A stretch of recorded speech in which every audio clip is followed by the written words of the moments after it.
The Doodoo Crew and the Anti-Stink King. Chapter 1. Laughter in Peril. The Doodoo Crew, Lucy, the Stink Snatcher, and Mrs. Crumplebottom, had carried on the legacy of the Doodoo Man with pride. They kept the town cheerful and stinky with harmless pranks and laughter. But rumors of a new threat began to spread. Villages in the nearby valley had gone completely silent, their laughter snuffed out by a mysterious figure. Lucy gathered the crew in the cabbage-scented workshop that had once belonged to the Doodoo Man. "This is worse than the odorless one," she said, holding up a faded map. "The people call him the Anti-Stink King, and he's destroying everything funny in his path."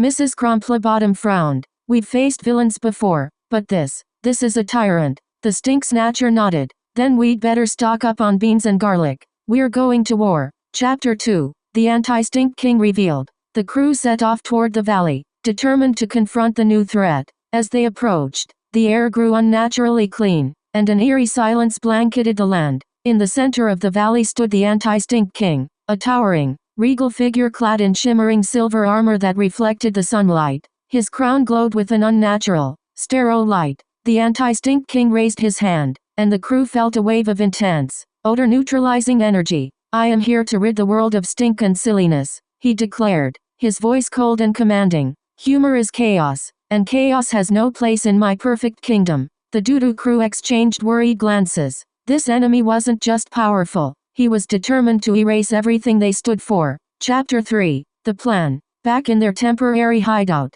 Lucy sketched out a plan on a parchment. "We need to outsmart him. He's too strong to defeat with just stink bombs and pranks." Mrs. Crumplebottom tapped her chin. "The fart stone was destroyed in our last battle. What if we create something even stronger?" The Stink Snatcher grinned. "A mega stink machine. A device so smelly, not even the Anti-Stink King could neutralize it." The crew spent days constructing their ultimate weapon, using every stinky ingredient they could find. Meanwhile, the Anti-Stink King's influence grew stronger, and nearby villages fell silent, their laughter erased. Chapter 4. The Anti-Stink Army. As the Doodoo crew prepared for battle, the Anti-Stink King unleashed his army of freshlings, robotic soldiers designed to eliminate stink. These mechanical minions swept through towns, scrubbing away every trace of humor and leaving behind a suffocating cleanliness. The crew faced their first wave of freshlings with courage, using fart-powered traps and whoopee cushion mines to slow them down. But for every freshling they defeated,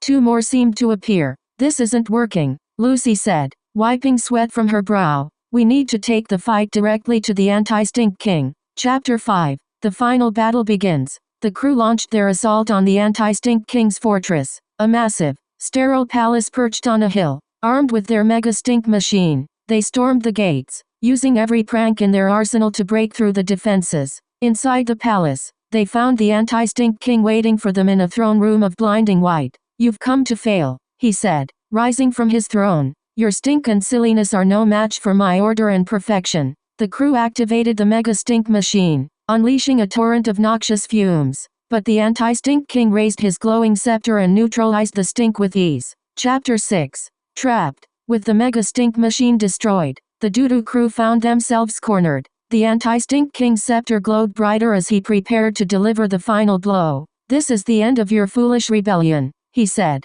Lucy, the Stink Snatcher, and Mrs. Crumplebottom braced themselves, knowing they had no way to stop him. Chapter 7. A familiar sound. Just as the Anti-Stink King raised his scepter, a low, rumbling sound echoed through the throne room. It started as a faint noise but quickly grew into a powerful, earth-shaking roar. The Anti-Stink King hesitated, his eyes narrowing. "What is that?" he demanded. The crew exchanged stunned glances. "It can't be," Lucy whispered. The rumble grew louder, and then, with a dramatic burst of light, the wall behind the Anti-Stink King exploded. Standing in the rubble, cloaked in brown and wearing his tilted hat, was none other than the Doodoo Man. Chapter 8. The Return. The Doodoo Man stepped forward, his mischievous grin lighting up the room. "You didn't think I'd let you have all the fun, did you?" he said to the crew. Lucy's eyes filled with tears. "But, we thought you were gone." "I was," the Doodoo Man said, "but legends never truly die. I've been watching,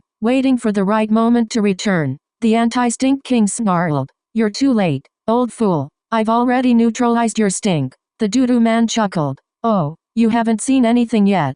Chapter 9. The Ultimate Prank. The Doodoo Man pulled a small device from his cloak, a new artifact he had created during his time away. "This," he said, "is the Infinity Fart Generator, a gift from the ancient pranksters themselves." He activated the device, and a wave of laughter and stink swept through the throne room. The Anti-Stink King staggered, his scepter cracking under the force of the prank energy. "No!" the Anti-Stink King cried as his power began to fade. The freshlings malfunctioned and collapsed, and the sterile palace filled with the sounds of laughter. Chapter 10. Victory. With the Anti-Stink King defeated, the Doodoo Man turned to the crew. "You've done well," he said. "You kept the spirit of laughter alive when the world needed it most." Lucy stepped forward. "We couldn't have done it without you. But, how are you here?" The Doodoo Man winked. "Let's just say some pranks are too good to end. Now, let's get back to spreading joy." The Doodoo crew returned to their town as heroes, with the Doodoo Man once again leading the charge. Together, they ensured that laughter and stink would never be silenced again. The end.